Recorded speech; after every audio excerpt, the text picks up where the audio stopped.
Thank you for your time today, Dr. Djaballah. Let's get straight into the virus. So, how much do we know about this COVID-19 virus? We know that it's the same member of a larger family of these viruses known as coronaviruses. They actually exist everywhere.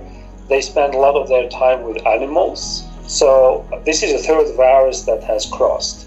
So we have SARS-1, MERS, and now SARS-2. We are beginning a completely uncharted journey with this virus. We don't understand a lot because the behavior is completely different. I was very surprised at the outbreak in China, the numbers of people that were infected in such a relatively small period of time. It's very unusual. There are so many talk out there, but it's not following the same rules as the other viruses. This virus is much more aggressive and much more lethal. And for every virus, there is a certain level of lethality. There is a lethal dose. There is how much of this virus you need to have in your lungs before it kills you or before it makes you sick. With this virus, it's not very clear. It's actually very disturbing. There have been some interesting reports that they've had people who were sick and they were cured. They released them out of the hospital and then they got reinfected. The truth is very simple. The assays that we do every day to test this virus, they can only test a certain limit. And if the virus level goes below that threshold, you're not going to detect it. Meaning you're going to release the patient and say you're healthy enough to leave. What I find alarming is we are releasing all these patients, telling them they are virus-free, and they go back to the community. It's not your average SARS, it's not your average MERS. Many people, including me, we start calling it a very mysterious, very cryptic virus because we don't understand it, and it doesn't seem to only attack the lungs, it seems to also attack the heart, and it seems also to attack the liver. So we're seeing interesting patterns. Not only old people or those with underlying health conditions actually develop this disease. Now, the elderly are really the first category that get affected a lot because as we get older, our immune system declines. Between the elderly and the adolescent to probably 50, 60 years old, their lifestyles will dictate how vulnerable they are to a virus. What I have observed, which is very different to the MERS, is the rate of infection of young is lower. It doesn't mean that we don't have to close schools or we can let our kids outside play. It means that for now, these are the trends that we are observing. There's so many unknowns about this COVID-19, and China, the Chinese government, is responsible for this lack of information. Do you think this is actually becoming an obstacle for developing a vaccine sooner? China is not forthcoming with a lot of this information. This information is coming in different bits and pieces, and I think there are some fantastic people around the world that are spending time dissecting that information and putting it together. It's not so much for developing a vaccine, but to study the trajectory of where this virus is going. Right now, we're in the middle of a storm, and a vaccine is not going to help. Even if we have a vaccine today, it's not going to help. I think people don't realize that vaccines don't work for every individual that gets the vaccine. Vaccine is a preventative thing. Vaccine is really helping your immune system to kickstart. Your immune system is really what protecting you. The vaccine is just helping, pointing to the immune system where to go. The information that we're lacking from China is about one individual, patient zero. The case in Italy, the cases in Iran, we have few cases in the United States, especially on the west coast of America, where we can't link that fingerprint to the virus from Wuhan. So without that information of that patient zero in Wuhan, it's really, we are in a bad situation to understand where this virus is going. So that information will be really critical for us to understand the evolution of this virus. And that would really help us stop the spread, not to treat the virus, really stop the spread. So you're saying that the patient zero is the key to understand the nature of this virus and contain this virus? So, yes, patient zero is really critical to tell us what were these, what we call advantageous mutations that happened from the animal kingdom to the human. The one time it can infect us, that's the transition. It means now this virus figured out that the virus has the key now to borrow, not just to borrow our engine, to borrow the whole body as an engine for the virus to spread. The only way to keep it at bay, if you have a very good vaccine that makes antibodies that's going to neutralize the virus and clear it, that's wonderful. But for 20 years, many companies, many researchers have promised us a virus for SARS version 1.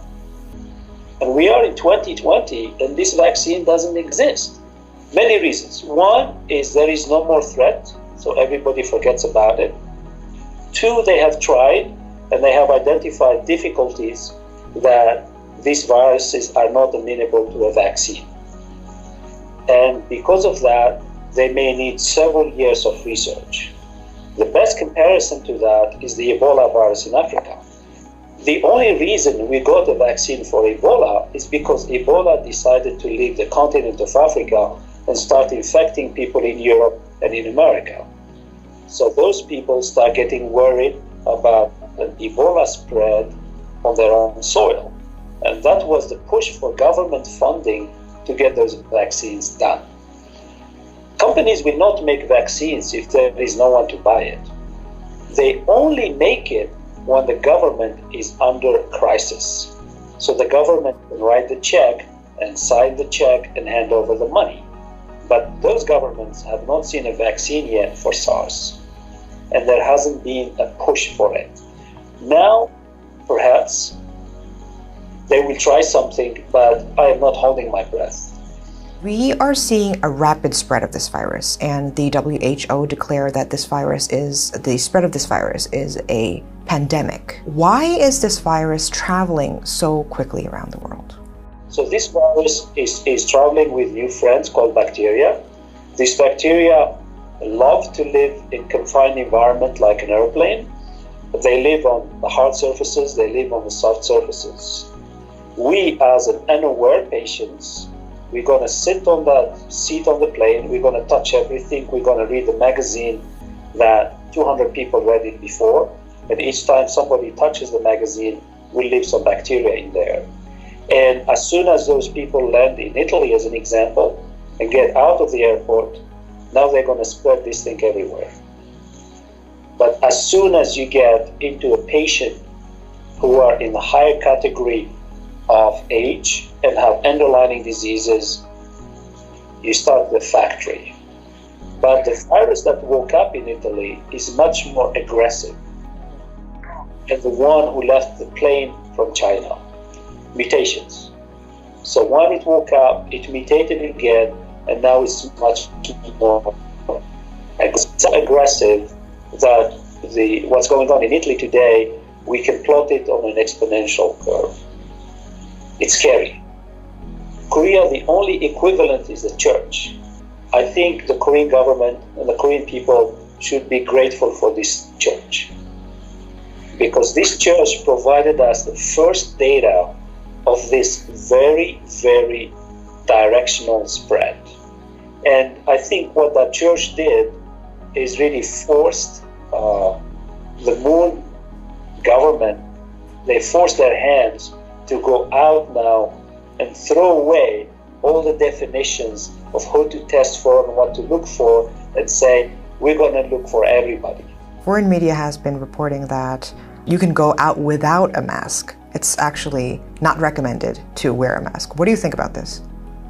The mask really provides two things. The psychology of wearing a mask, so you are less likely to touch your nose and your mouth and your eyes, and also not for you to give it to other people, it's what other people give you. And because people will give you things that you're not aware of, those things can land on your clothes, on your bag, on your cell phone, but you're wearing a mask. Even if you touch those things, the rate of infection is very low. So the risks by having a mask is very low. I was actually alarmed that everyone has a different story. I think in the United States, the CDC position was very clear because they are afraid of shortages down the road. If they, as an example, the church followers were all wearing masks, we wouldn't see 5,000-6,000 cases. In Italy, they don't wear masks. You saw where the numbers are. And I think that's where the mask plays this protective element, both psychologically and actually when you leave your home, which is your controlled environment, into the public environment outside that you can't control. You're part of it. To curb the COVID-19 outbreak, the CDC suggested some non-pharmaceutical interventions like taking care of personal hygiene that people and communities should be doing to slow the spread of the virus. So what do you think at this point we should do to prevent the spread of this virus? I think now we understand how the virus is moving, and the containment is at 90%. So an average Korean is at 10% risk of getting infected. I think at the 10% risk of getting infected, a lot of Koreans will become complacent. I think the Korean CDC is absolutely correct. The way this virus behaved in the church, it's really behaving almost like a bacteria. It's like a non-hospital acquired bacterial infections, and the only remedy for that is hygiene. I think in the next month or 2 months, the weather will change in Korea. It means the Koreans are very outdoor people. They love hiking. They love doing all sorts of sports. And I think that's where we're going to see more of this natural interaction of people that will be very hard to control because they're not crowds. So keeping on the message by the Moon administration for hygiene, Korea is very good at disinfection. If they maintain this on course, I think the number of cases will start going down, whether they got rid of the virus completely or not. And I think this way, at least, peace and quiet will come to Korea and put this bad episode of SARS version 2 behind them, and really look forward to re-establishing some of the damage, especially the economical damage that was done to the country. So what kind of efforts should we make to prevent the spread of more deadly viruses like COVID-19 in the future? A very good question. I think it goes down to two critical aspects. One is preparedness, that each time a patient shows up in emergency with symptoms that no one has seen before, immediately they should be reported across all the healthcare institutions. This is the biggest mistake for MERS. If patient 0, when he showed up at Samsung, was isolated, we're done. I think Korea has not really embraced this concept of monitoring. For some people, they think it's Big Brother spying on you. In 2015, I actually criticized Korean CDC and basically called them lazy, sitting in their offices, and the only thing they do is shove paperwork. Until MERS came, and they found themselves really incompetent to actually handle it. Some of the recommendations that came from the National Assembly speak to that. And I think now the Korean CDC have been challenged twice now. So there shouldn't be a third time. And I think this monitoring should be already in place, not just to protect humans, but actually to protect the livestock in Korea. With regard and with respect to the Korean pharmaceutical companies, when I came to Korea, I was actually amazed at the infrastructure that these companies have, but I was disappointed at how many times the Korean government bailed them out using taxpayers' money. There are some good companies that have a track record in making vaccines like Green Cross.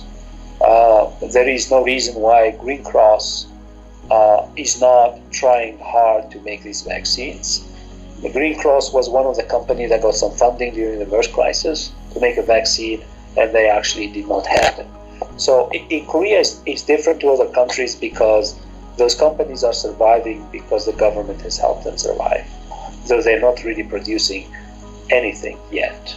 But because each time you give them money to do something, and then the problem disappears, and no one holds them accountable for that, we don't have a vaccine today. So I think monitoring as part of preparedness is very, very critical. I think that would really help the emergency protocols to be activated. It means we start monitoring the borders, and if we know that this threat is coming from a specific country, we shut the border. I think that would make Korea much, much safer.